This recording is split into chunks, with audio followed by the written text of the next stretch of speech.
mendengar cerita tentang manusia masuk surga dan neraka. Di antaranya kisah tentang wanita tuna susila pelacur yang masuk surga karena menolong seekor anjing. Kisah seorang yang masuk surga tapi belum pernah sholat dan sujud, orang masuk surga dan neraka karena seekor lalat. Pertanyaan saya, apakah saat ini sudah ada umat Nabi Muhammad atau manusia yang sudah berada di surga neraka? Bukankah manusia akan masuk surga neraka setelah hari kiamat? Kisah tentang seorang perempuan WTS membuka sepatunya, sepatu kulit, dimasukkannya ke dalam sumur, dituangkannya ke anjing yang menjulurkan lidah. Bukan umat Nabi Muhammad, tapi cerita tentang Bani Israel. Allah mengampunkan dia dan dia akan masuk surga.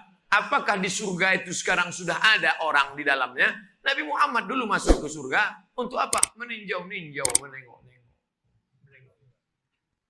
Orang yang soleh meninggal, rohnya masuk ke dalam burung paruh warna hijau. Burung itu terbang ke sana kemari. Buka kitab Ar-Ruh, ditulis oleh Imam Ibnu Qayyim Al-Jauziyah. Bapak, ibu, adik-adik, kalau mau baca kitab tentang surga, neraka, alam barzah, 2 kitab. Pertama, At-Tazkirah, Imam Al-Qurtubi. Ar-Ruh, Imam Ibnu Qayyim Al-Jauziyah. Ada orang-orang dibawa singgah ke surga jalan-jalan. Ini pemukiman, real estate, rumah mewah. Nanti akan ditempati 1 Januari 2018. Tapi sebelum itu orang boleh jalan-jalan nengok survei-survei dulu. Makanya orang mati syahid wajahnya senyum. Kenapa orang mati syahid wajah senyum? Karena sebelum nyawanya keluar, malaikat sudah mengepakkan sayapnya, di situ nampaknya kau akan mati, kau tinggal di lorong blok C nomor 15. Senyum dia. Ini kita sekarang jangankan tempat surga, parkir pun bayar. Apa hukumnya jika saya sholat sambil menutup mata agar sholat saya menjadi lebih khusyuk?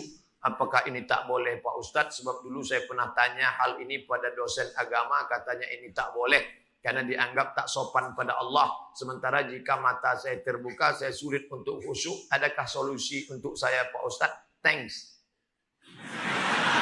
Ada gambar senyum. Titik 2.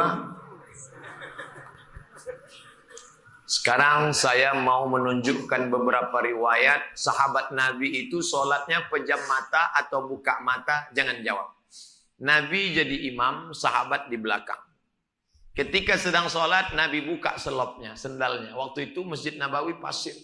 Nabi buka selopnya, semua sahabat yang ada di belakang membuka selop. Kira-kira sahabat di belakang pejam mata atau buka mata? Buka. Karena kalau pejam mana dia tahu.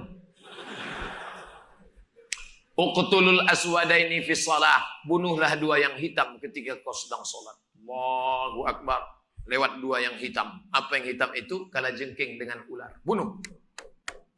Kira-kira orang sholat bisa ada 2 yang hitam lewat. Dia tahu matanya terbuka atau tertutup? Terbuka. Kalau tertutup, tiba-tiba udah tegak anaconda. Nah, terbuka. Jadi masalah sholat terbuka atau tertutup, terbuka. Tapi ada saat tertentu kita mesti tutup. Saya pernah mengalami. Pas di depan saya pakai baju kaos, tertulis di belakangnya. Hidup memang susah, jangan bikin susah. Asal saya buka, terbaca.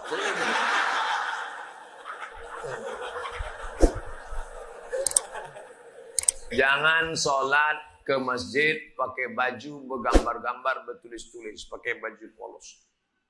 Gambar. Sudahlah hari Jumat, besok terlambat datang ke tengah, tulis di belakang. Emang masalah buat lo? Kita bukan cerita sah tak sah, tapi efek pengaruhnya terhadap ibadah. Bagaimana pandangan Islam yang baik dalam mencari pendamping hidup seorang istri? 4 orang Pak Ustaz, sifatnya 4. Tungkahul mar'atu li 4. Perempuan dinikahi karena 4. Apa yang pertama? 5 liha, karena kaya. Kenapa kau nikahi dia? Mana lah Pak Ustaz, aku tengok cincinnya 3 biji. Kaya, tak salah. Wali hasabiha. Kenapa kau nikahi dia? Keturunan Pak Ustaz, darah biru. Payah kemarin waktu cari donor darah, biru darah. Yang ketiga, wali jamaliha, karena cantiknya. Rambutnya bak mayang terurai, pipinya bak pauh dilayang, alisnya bak semut beriring, Bibirnya ba'da 5 merekah. So sweet. Walidiniha, karena agamanya.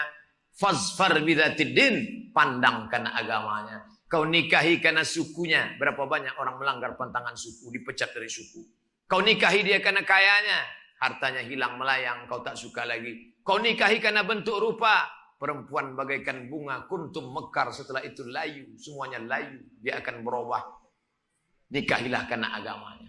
Ustadz Somad, ya, saya mahasiswa Ustadz dulu, ya. Bisa, saya udah tamat kuliah Pak Ustadz, mantap. Udah kerja Pak Ustadz, alhamdulillah. Belum nikah Pak Ustadz, nauzubillah. Bisa Ustadz carikan yang ada 4-4-nya Pak Ustadz. Kalau ada 4-4-nya ngapain untuk ente? Man talaba akhan bila aibin baqiya bila akhin. Siapa mencari kawan yang tak bercacat, seumur hidup tak akan berkawan. Menikah bukan mencari kesempurnaan, menikah menutupi segala kekurangan. Semenit setelah akad, mulailah kau nampak segala kekurangannya. Kurang cantik, kurang tinggi, kurang putih, kurang mancung, kurang. Maka setelah nikah, kau tutupilah segala kekurangannya. Setelah dapat, inilah dunia akhirat Pak Ustadz. Jangan lagi matamu liar kemana-mana. Kalau laki-laki sudah menikah, nampaknya perempuan cantik di jalan, pulanglah ke rumah. Apa yang ada pada perempuan di jalan itu, ada juga di rumah. Walaupun bentuknya agak lain sedikit. Bagaimana Ustadz menjaga kesehatan begitu jadwal padat?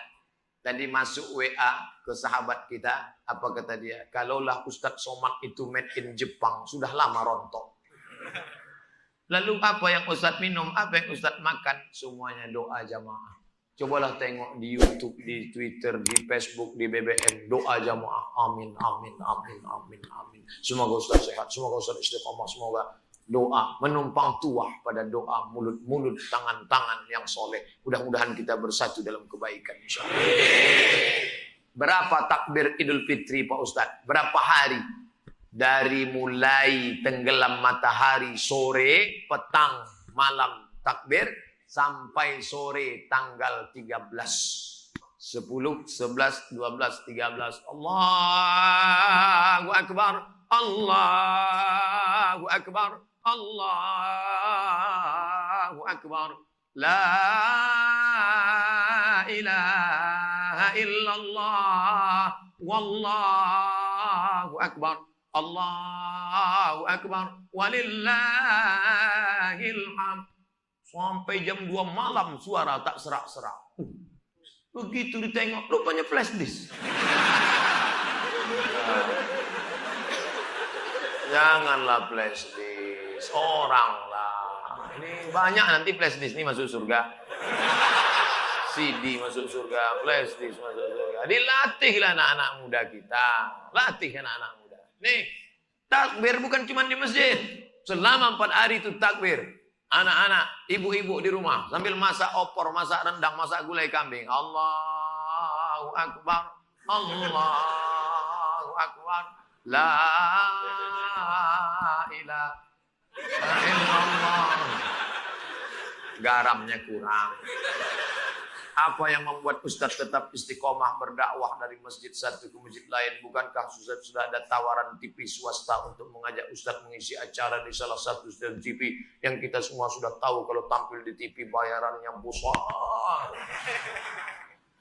Dia mau saya harus ganteng. Masuk TV itu 2, ganteng betul atau buruk betul. Saya pula kan tidak pala buruk, tapi ganteng pun tidak juga. Pakaian itu harus begini, harus begitu. Nah, itu tidak bisa. Tapi yang paling berat ini jadwal. Jadwal harus ini. Saya tak bisa jadwal. Saya sudah penuh sampai 2018 Idul Fitri. Saya sudah. Nah, nanti setelah itu barulah kita masuk ke TV-TV. Kok muat? Apakah memang ada hadis yang mengatakan tidak kujamin umatku 14 abad akan datang? Seandainya di sini memang ada, apa yang tidak dijamin? Sapaannya atau ibadahnya? Mohon pencerahan. Tak ada. Nabi jangan berkecil hati hidup zaman sekarang. Apa kata Nabi SAW? Al-ibadatu fil haraji kahijratin ilayya. siapa yang tetap istiqomah beribadah, padahal waktu itu banyak fitnah-fitnah, sama macam berhijrah bersama Nabi Muhammad sallallahu alaihi wasallam. Jadi jangan mengutuk nasib. Mengapa aku hidup di abad sekarang ini? Kenapa tak hidup zaman Abu Bakar, Umar, Utsman, Ali? Kalau mental model ini, hidup zaman dulu pun jadi Abu Jahal, Abu Lahab. Jangan berduka. Anak-anak muda, kalian yang banyak godaan, justru hebat. Ini anak-anak muda yang datang malam ini. Luar biasa. Tadi udah ada yang ngajak ke karaoke, ada yang ngajak ke night club, ada yang ngajak main gapli, ada yang ngajak dangdut. Dia tolak itu semua. Maka sama macam hijrah bersama Nabi Muhammad SAW. Tuh. Bro, kita gimana karaoke malam ini? Tidak, aku mau ngaji ke sana. Ada Ustaz Somad datang. Itu. Setelah, jadi gimana? Pulang dari sana kita.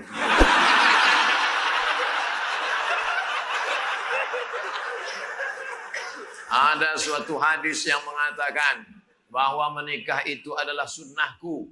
Barang siapa yang tak mengikut sunnahku, maka dia bukan umatku. Bagaimana dengan Imam Syafi'i? Karena dalam buku autobiografi Imam Syafi'i mengatakan beliau tak nikah. Imam Syafi'i menikah. Dari mana Ustaz tahu Imam Syafi'i menikah? Bacalah biografinya. Yang tak menikah itu Imam Nawawi. Betul, ada imam dalam mazhab Syafi'i, Imam Nawawi.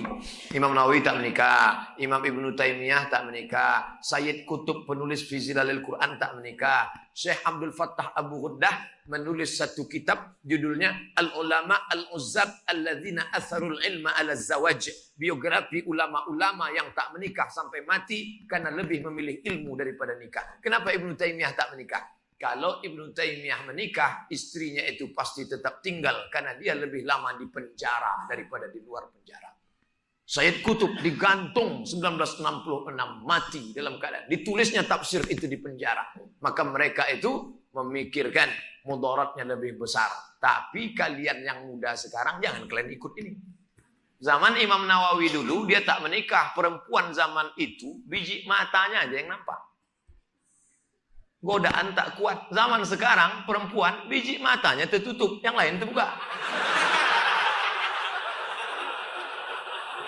Jangan, jadi berubah zaman. Kan aku mau ikut Imam Nawawi aja. Tak bisa, lain. Lain, tak bisa. Godaan luar biasa. Ini saya mau pulang nih, godaan yang paling terberat nanti jumpa pramugari lah. Besok habis sholat Jumat mau pulang. Sudah jelas pakai peci, pakai baju koko, pasang muka seram waktu lewat. Tetap ditegurnya. Nomor berapa? La ilaha illallah. Udah dapat nomor kursi duduk saya. Sengaja tak ada senyum-senyum. Tetap dia datang. Bapak seatbeltnya udah dipasang. Astagfirullahaladzim. Ramah betul lah dia. Silap pula lama-lama.